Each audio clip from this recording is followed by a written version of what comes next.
छुट्टियां पता है कितनी हैं? इटली दिसंबर 30 से जनवरी 9 नया साल इटली में बनाना था।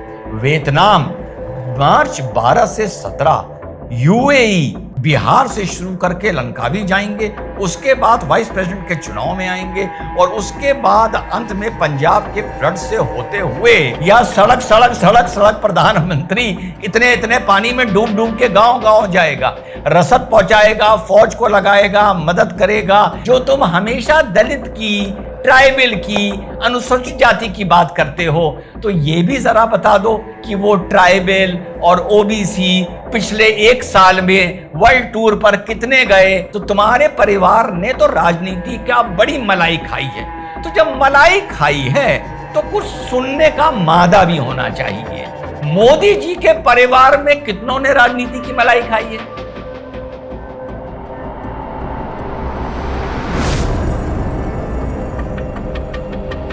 हेलो नमस्कार, सत श्री अकाल, अस्सलाम वालेकुम। कैसे हैं जनाब? तो साहब बहुत कुछ चल रहा है और बहुत कुछ खबरों का 9-10 मिनट में एक छोटा सा कंपाइलेशन बना के लाया हूं। बिहार से शुरू करके लंकावी जाएंगे, उसके बाद वाइस प्रेसिडेंट के चुनाव में आएंगे और उसके बाद अंत में पंजाब के फ्लड से होते हुए मोदी जी की एक बार फिर से दिवंगत माता जी तक पहुंचेंगे। तो साहब बिहार में वोट अधिकार यात्रा खत्म हो गई। आरजेडी को लग रहा है कि राहुल गांधी सारी हाईलाइट ले गए, झंडे भी ज्यादातर आखिर आते आते कांग्रेस के लहराए गए। अब तेजस्वी बाबा ने यह तय किया है कि राहुल के जाने के बाद आरजेडी और तेजस्वी भी एक इसी तरह की बिहार में यात्रा निकालेंगे, जिसमें अपने को बिहार चुनाव का नायक बनकर दर्शाया जाएगा। यह बहुत पते की खबर बता रहा हूं। उसके बाद साहब वोट अधिकार यात्रा खत्म करते ही भाई साहब को छुट्टी चाहिए थी। भाई साहब मलेशिया भागकर 4 तारीख से 8 तारीख तक मलेशिया चले गए। छुट्टियां पता है कितनी हैं? इटली दिसंबर 30 से जनवरी 9 नया साल इटली में बनाना था। वियतनाम मार्च 12 से 17, यूएई अप्रैल 17 से 23, कतर जून 11 से 16, यूनाइटेड किंगडम जून 25 से 6 और अब मलेशिया 4 से 8, यानी लगभग 9 महीने। अभी पूरे 9 महीने पूरे हुए नहीं है, कुछ दिन बचे हैं। 9 महीने में भाई साहब 6 छुट्टियां बना चुके हैं।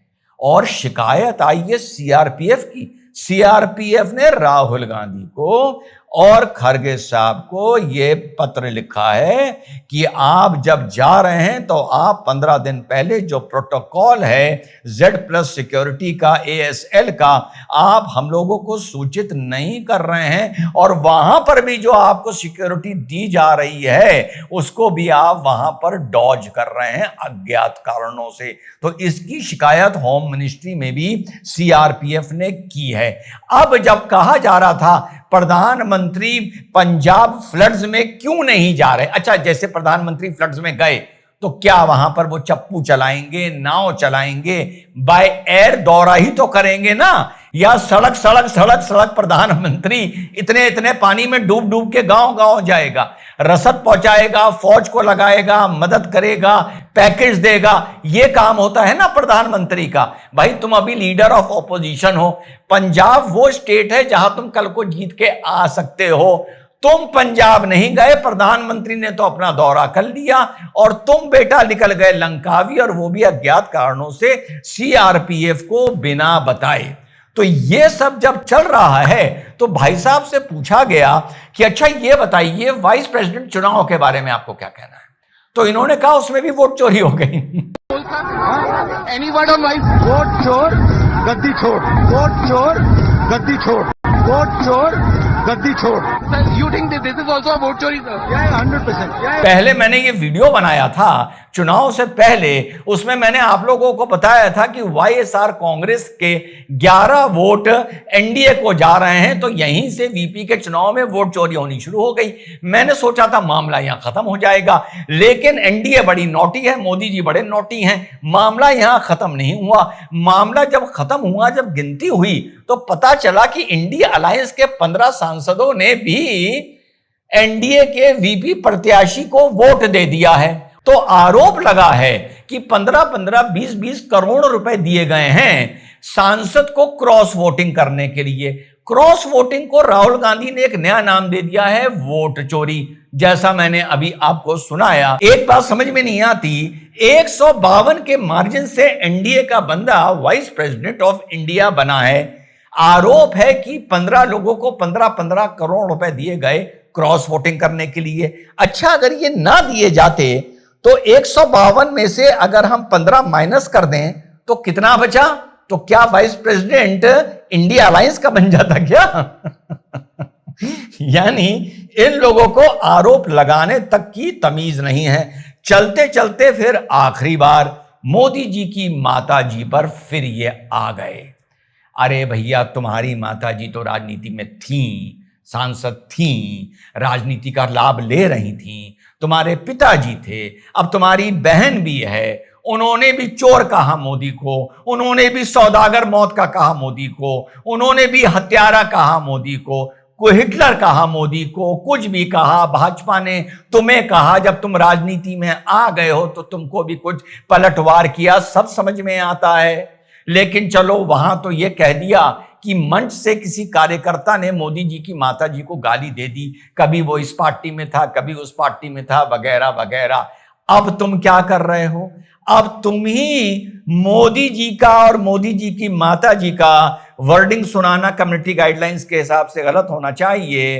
तो साहब, आप उन्हीं की माता जी का एआई वीडियो बनाकर दिखा रहे हो कि मोदी जी सो रहे हैं, उनको सपना आ रहा है और मोदी जी की मां सपने में मोदी जी से बात कर रही हैं। तुम किस हद तक गिर रहे हो यार, किस हद तक गिर रहे हो? जैसा मैंने कहा, तुम्हारे तो पूरे परिवार ने राजनीति की मलाई खाई, मक्खन खाया, मौज की। 6 जो विदेश यात्राएं कर रहे हो, इसका पैसा तुम्हारे परिवार के पास कहां से आया? एलओपी की पर मंथ सैलरी क्या होती है? अगर तुम इतने गरीब की, पिछड़े की, दलित की बात करते हो तो ये जो 6 यात्राएं हुई हैं, इसके टिकट का आधी हिसाब भी दे दो। जो तुम हमेशा दलित की, ट्राइबल की, अनुसूचित जाति की बात करते हो, तो ये भी जरा बता दो कि वो ट्राइबल और ओबीसी पिछले 1 साल में वर्ल्ड टूर पर कितने गए, फॉरेन टूर पर कितने गए, लंकावी मलेशिया कितने गए, इटली नया साल बनाने कितने गए। तो जरा वहां पर भी तो फर्क करके बताओ कि इस देश में 9 महीने में 6 छुट्टी बनाने वाला विदेश यात्राओं में कितने ओबीसी हैं, कितने अगाड़ी हैं, कितने पछाड़ी हैं, इसका भी तो तुम्हें हिसाब देना चाहिए ना। तो तुम्हारे परिवार ने तो राजनीति का बड़ी मलाई खाई है। तो जब मलाई खाई है तो कुछ सुनने का मादा भी होना चाहिए। मोदी जी के परिवार में कितनों ने राजनीति की मलाई खाई है? क्या मोदी जी की माता जी ने राजनीति की मलाई खाई है, जो तुम इस हद तक गिरकर मोदी जी की माता जी को टारगेट कर रहे हो? और फिर वही वाली बात, कुछ गड़बड़ होगी तो कहोगे वोट चोरी हो रहा है। जय हिंद, वंदे मातरम, खुदा हाफिज।